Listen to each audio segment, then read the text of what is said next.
What's up, family? Welcome back to another episode of the Clifton Brantley Podcast. Here's what I want to talk to you. Here's what I want to talk to you guys about today. So I was thinking about, so when I look back over my life and I think about the places where I've had the most difficulty, the places where I've had the most pain, if I'm honest with myself, I may have been in relationships and I may have been blaming people for the things that was going on in my life or whatever, but what I discovered is really it was me. So I want to talk to you briefly about how we ruin our own lives and how we can stop doing that. Because if we can stop doing that, we can build better lives, better marriages, better families, and then we begin to change society. Okay, so today is the 19th. So I'm gonna go to Proverbs 19:2. Here's what Proverbs 19:2 says: enthusiasm without knowledge is no good. Haste makes mistakes. Okay, enthusiasm without knowledge is no good. Haste makes mistakes. And then verse 3 says, people ruin their lives by their own foolishness, and then they are angry at the Lord. I remember the first time I want to say read that, but the first time that jumped out to me a couple of years ago, I was like, wow. As a matter of fact, it was when I turned 50. And so it must have been June 19th because I turned 50 on June 15th. And the scripture jumped out at me and I was like, man, I have been the one that's been ruining my life, so to speak. So let me tell you what made me want to share this with you guys. A couple of Sundays ago after church, I was standing in the kitchen and this song, I was listening to my Apple Music and a song came on by Leandria Johnson. And the song is called Deliver Me. Now, I've heard this song before. I never really paid attention to the song. I did when it first came out, but I'm like, yeah, it don't really resonate with me. So I forgot what the words of the song was, right? But anyway, I don't know why this was in my playlist, but it came on. And when it came on, it's like for the first time I listened to the words. If you don't know the words, let me give them to you. Lord, deliver me, because all I seem to do is hurt me. That's pretty much it. Lord, deliver me, because all I seem to do is hurt me. So I'm in the kitchen. Song comes on, hits my ears. Next thing you know, I'm on the floor. Why? Because it hit me like a ton of bricks. If somebody trying to break in my house, I can defend that, right? If my children acted up, like if my sons, my kids grown, right? My sons start, blowing my phone up. I can ignore my phone. If my friends treat me a certain way, like I can put barriers and boundaries up to keep them. But what I'm gonna do about me? Like, how I'm gonna check me? And I realized, Lord, it's me. It wasn't her. It wasn't them. It's not them over there. It's me. And what I want you to understand is, in your life as well, you will always be your biggest enemy. Your biggest enemy will always be your inner me. I don't care what nobody tell you, don't you ever forget it. Why? Because think about it. If you can overcome, and I think I don't know who the original quote is, but I heard Les Brown say it. If you conquer the enemy within, then the enemy on the outside can do you no harm. That's 1000% true. Yeah. If you can conquer you. See, here's the reason you can't conquer you. Because you've been set up to fail by your childhood. Why? Because your childhood installed your childhood installed software with viruses that have you believing you're somebody you're not. See, you believe you're the person that your parents said you was, or you believe you are the person based on how your parents treated you, good or bad. But you're not. You're who God says you are. And until you discover what your identity is and walk in that, you're going to keep ruining your life. Now, going back to the scripture, did you see what it said? It said enthusiasm without knowledge let me go back and see what's exactly. Enthusiasm without knowledge is no good. Here's why it's no good. So I come across a lot of people who get in relationships and like people will meet, date, and marry in the same year.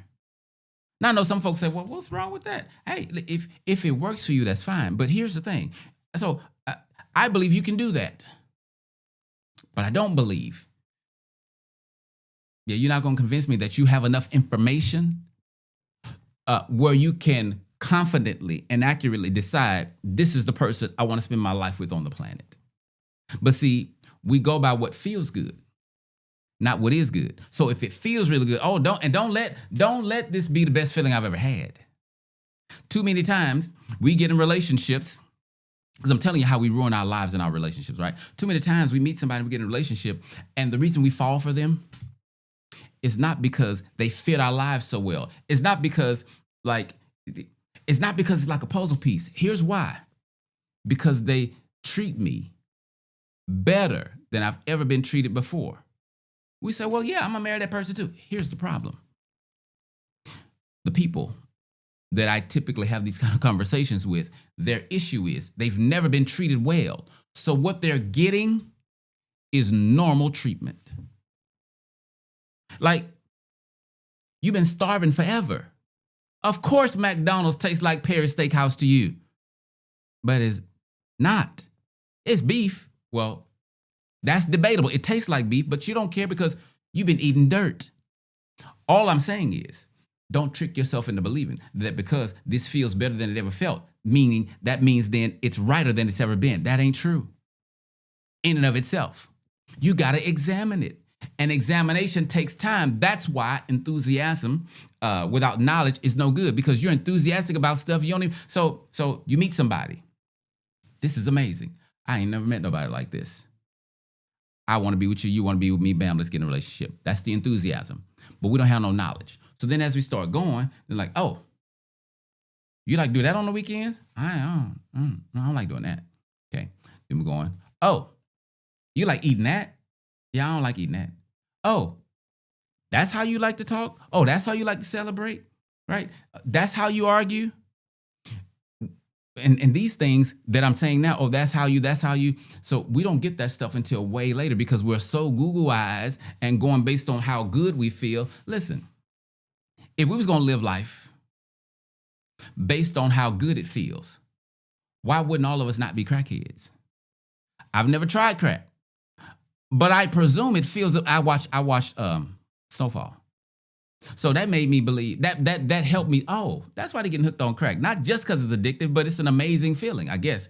But my point is, if we just gonna chase feelings, why not just do drugs? Because you know that don't work. But then you still keep trying to do it. Because a lot of times, and I hadn't gotten to what I'm sharing with you. I got 5 things for you. A lot of times we're trying to use relationships as band-aids. We're trying to use relationships as anesthesia. And actually, at a certain level, let me be honest. Relationships are for that. I need to teach that though, because that's some layers. That's not black and white. And I don't think I could teach it right now. But the pain I'm talking about, I can do it this way. Okay. Because relationship is the pain medicine that God created. Right? Like when there was depression back in the day, God created another human being. So that is for that. But the pain I'm talking about is I come out of childhood and I have a wounded heart, or I've been through broken relationships and I have a wounded heart. And now I expect another relationship to heal me. That's what I'm talking about. You're going to hurt yourself doing that. That doesn't work. Right? God's love. Yep. God's love is the only love that heals.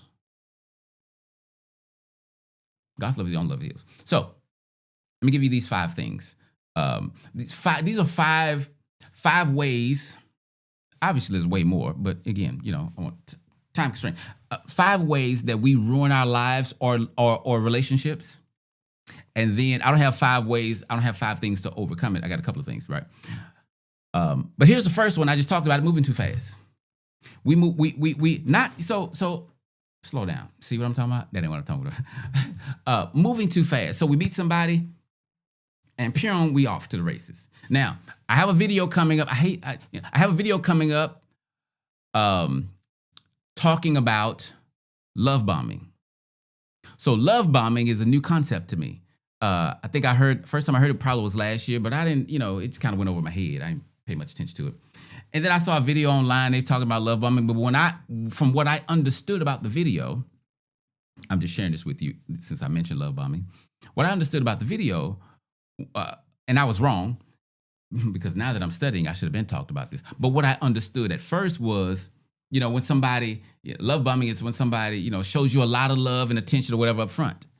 And so I know my background, former people pleaser, a former love deficient lover out in these streets, right? So I remember when I show up to first dates, oh yeah, I had flowers and roses and cards and all this stuff. I didn't know that you're supposed to earn that. Like, I didn't know that I was doing too much up front.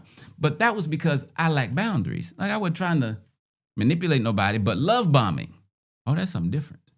That's something completely different. So my friend was asking me, she was like, what you know about love bombing? And I told her, she said, no, that's not it. And I'm like, yeah, I just don't see it. But then, as she explained it, and then I researched it, I was like, oh, so love bombing is manipulation just like gaslighting.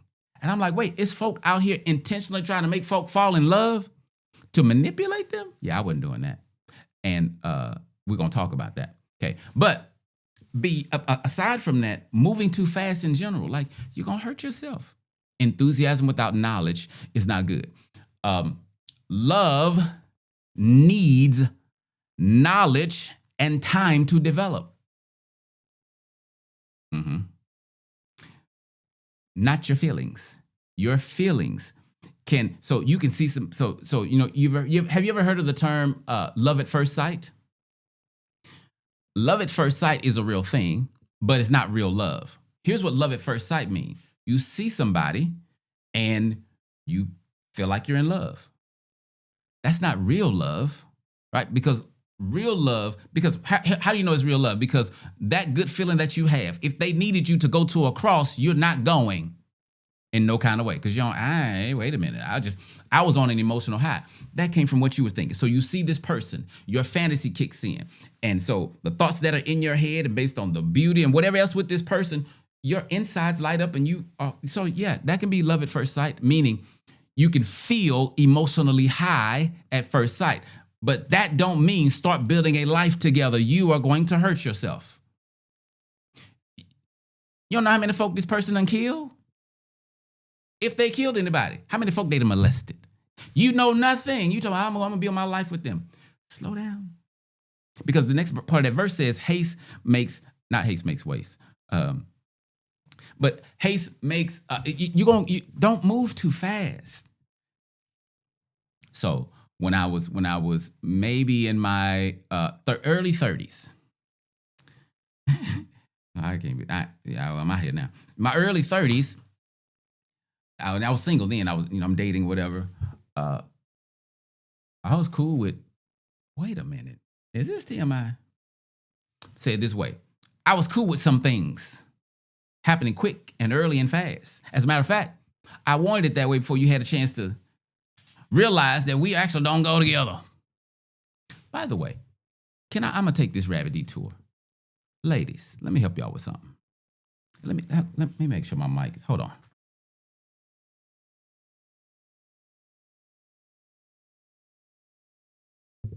All right, ladies, and I'm hot too. Let me tell y'all something.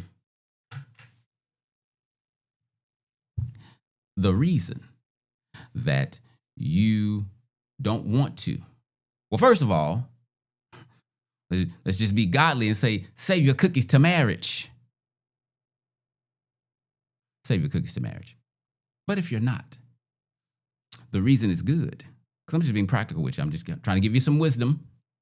If you're not going to save your cookies to marriage, don't give them up too early, because here's the thing.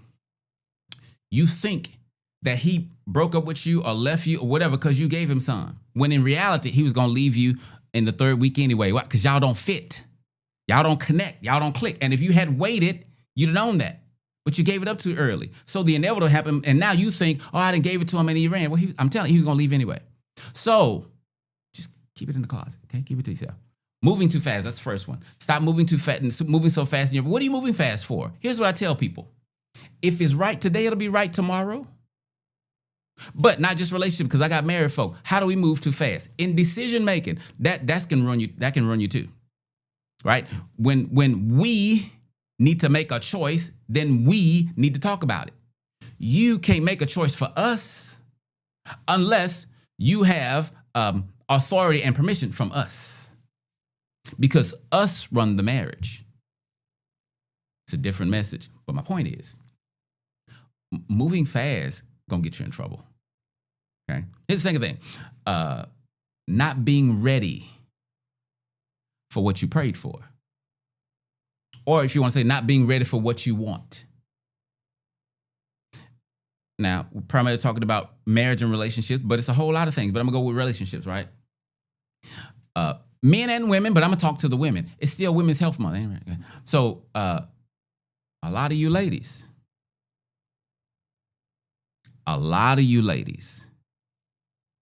you say you want to be a wife, but you ain't. How many wife books you read? How much study to be a wife? I mean, how much? Okay, let me choose a different word. That's all I got. How much studying have you done on how to deal with an American man who is a good man, but don't look like, the typical man which you would go for, but you crazy about him, right? So you never dealt with a man like this. Where are you going to learn how to deal with that? You're going to have to learn it from him. But see, what I'm gathering from you women, you want to be a wife, but then you also want to be a wife to the kind of husband you want to be a husband to. I mean, the kind of wife you want to be a husband to, but that ain't what you chose. Not only that, women, so because I'm talking about not being ready for not being ready for what you prayed for, not being ready for the blessing that you say you want. You say you want to be married, but like ladies, a lot of y'all, so now this comment is biased. Okay? This comment I'm about to make is biased by me. Everybody not like me. Okay?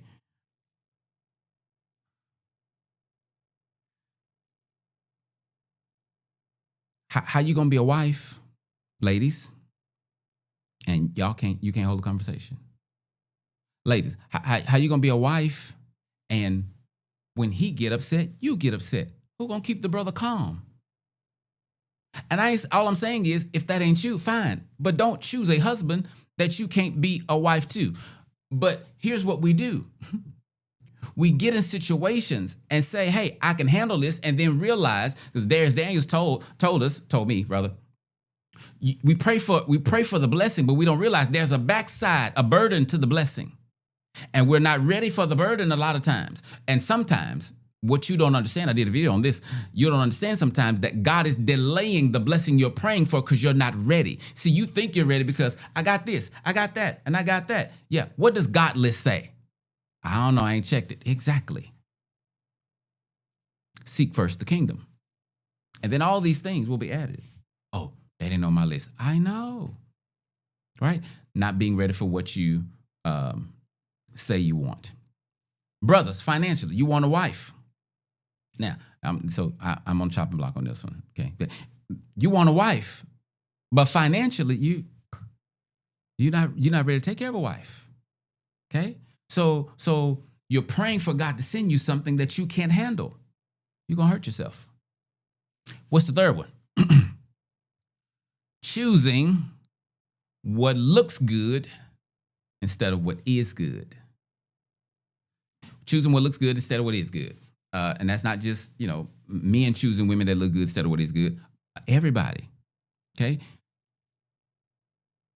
Kind of goes back to what I was saying earlier about things, chasing pleasure, right? Talking about, if we just gonna chase pleasure, everybody be crackheads. Listen, you gotta know what is good for you, but you can't know what is good for you if you don't know you. Yeah, if you don't know what's in your heart, Some of y'all think you know what's in your heart, but you don't. You know why you don't know? Because, see, you examine your heart like this. What's in my heart? Did you know you cannot figure it out that way? You're going to lie to you. No, seriously, you're going to lie to you. You can't ask yourself, hey, what's in my heart? You're not going to know. Here's what you do. Look at your life. Look at your behavior, because your behavior is an extension of what's in your heart. Yeah. Whatever's in your heart is coming out in your behavior. Whatever's in there is coming out. So when you see it, oh, let me deal with that. Right? Like, when you see your bad behavior, deal with your bad behavior. Don't see it and then make excuses for it, right? But don't chase, because I'm on this, don't chase what looks good, but don't know if it is good for you. And again, you can't know that if you don't know you. This is a simple example. If I love bacon, but I don't know that I have a slight allergic reaction. I'm making this up because I don't even know if this makes sense, but you'll get the point. A slight, why are you making up stuff that don't make sense? I don't know. A slight allergic reaction to sodium, but it's very, very small. So on the inside, it's eating away little by little by little. And then by the time you find out, you're half dead. Crazy example, but you get my point. Like, you're doing something you don't know this is harming you because it tastes good, but you don't know you well enough to know that it ain't good for you. Something more better, ice cream. Sugar is toxic for the human being, but ice cream tastes good, especially H-E-B ice cream. Oh my goodness. But that stuff ain't good for you. And that's the problem in our relationships. Even married folk, we're constantly chasing ice cream. You're going to hurt yourself. You're going to hurt yourself. Sugar is toxic to the human being. And so when I'm saying you're chasing ice cream, I'm saying you're chasing things that are toxic to your soul. What's toxic to your soul? Oh, man. So it's not on my list, and I don't want to chase this rabbit, but I'm going to give you a few things. Toxic to your soul. Bitterness.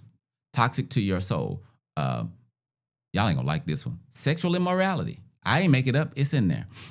Toxic to your soul. Lying. Y'all probably didn't even know that, did you? You thought lying was just like, no. God hates a liar. It's toxic to your soul. Gossip or like sowing discord or like putting people against each other. If my ex is watching this and you heard me with all those likes, don't you text me. Okay, get back on track. Don't choose what looks good or feels good. You need to know if it is good. And for that to happen, you have to know you. Beyond what you like, you need to know what your triggers are. You need to know what your fears are. You got to be honest with you. You got to be honest about your shortcomings. You got to look in the mirror. Too many folk don't like looking in the mirror. Like, how you going to check yourself? You just rather wreck yourself? Like, you got to check. You got to look in the mirror so that you can see, hey, it's something on my spiritual face, my metaphysical face. My face is dirty. You can't see you. Right? Like, while I'm doing this video right now, I can't see me. It could be stuff all over my face. I won't know till I watch the video back. My point is, come on, y'all. Stop chasing things that look and feel good, but you don't know if it is good. Most things, not all would be a lie, but most things. Let's say a lot of things that feel really, really good. I'm always suspicious of if it feels really, really good, I'm like, yeah, I think the enemy might be trying to trick me because I know how he works. And he wants to get you caught up in the pleasure so you don't pay attention to the consequences. And when you're in the pleasure, the consequences don't matter. But when the pleasure is over, the consequences like right here. You can't see around them. Oh, Lord. Yeah. So number 4, another way we ruin our lives and our relationships is not operating. And these are all tied together. Not operating in the fear of the Lord. What does that mean? That sounds very, very churchy. I'm going to help you. You are going to constantly run into walls. Let me say as a believer, because honestly, I really don't know what unbelievers, I don't know what happened to y'all.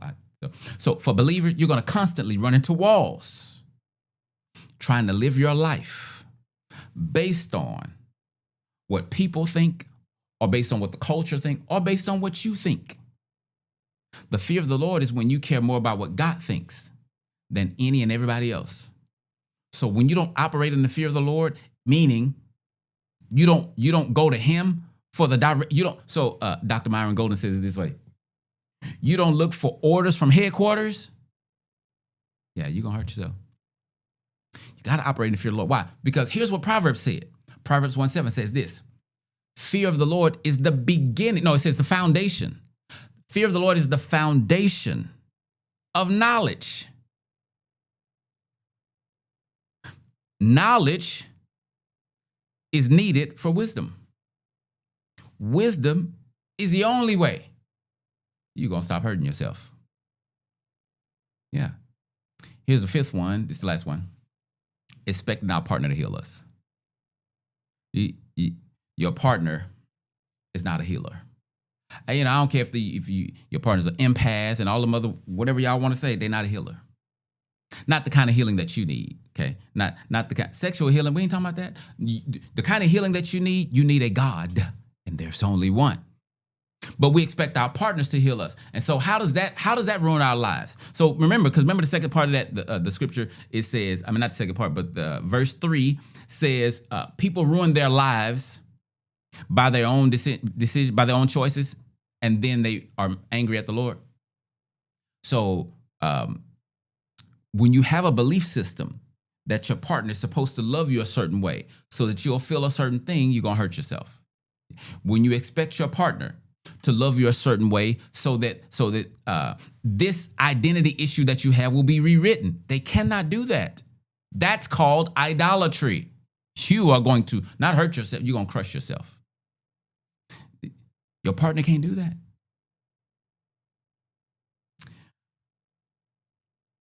When you expect your partner to heal you, you elevate them to the place of God, okay?